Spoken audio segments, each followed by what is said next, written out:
Hi friends, ముందుగా vanilla ice క్రీమ్తో vanilla milk shake చేసుకుందామా? అయితే స్టార్ట్ చేసేద్దాం. ముందుగా వెనీలా ఐస్ క్రీమ్ తీసుకోండి, 5 స్పూన్స్ తీసుకొని దాన్ని మిక్సీలో వేసేసేయండి. అందులో షుగర్ వేసుకోండి తగినంత, మీ టేస్ట్ని బట్టి. అలాగే దాంట్లో వెనీలా ఎసెన్స్ వేసుకొని మిక్సీ కొట్టేసుకోండి. తర్వాత పాలు 1/2 లీటర్ పాలు వాడేసానండి. కోల్డ్ వాటర్ కావాలంటే ఐస్ క్యూబ్స్ కూడా వేసేసుకోండి.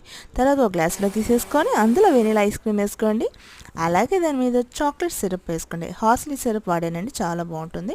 ఆ తర్వాత నేను హెల్త్కి మంచిది కూడా ఏదైనా తీసుకోవాలి, క్యారెట్ జ్యూస్ చేసుకున్నాను, చాలా బాగుంటుంది. క్యారెట్ జ్యూస్ కోసం 2 క్యారెట్స్ తీసుకున్నాను. వాటి చిన్న చిన్న ముక్కలుగా చేసుకొని ఒక మిక్సీ జార్లో వేసేసుకోండి. కొంచెం వాటర్ పోసుకొని పేస్ట్ లాగా చేసుకోండి. ఆ తర్వాత నేను కోల్డ్ వాటర్ పోసాను, జ్యూస్కి అనుకూలంగా ఉండేటట్లు. తర్వాత మిక్సీ కొట్టేసుకోండి.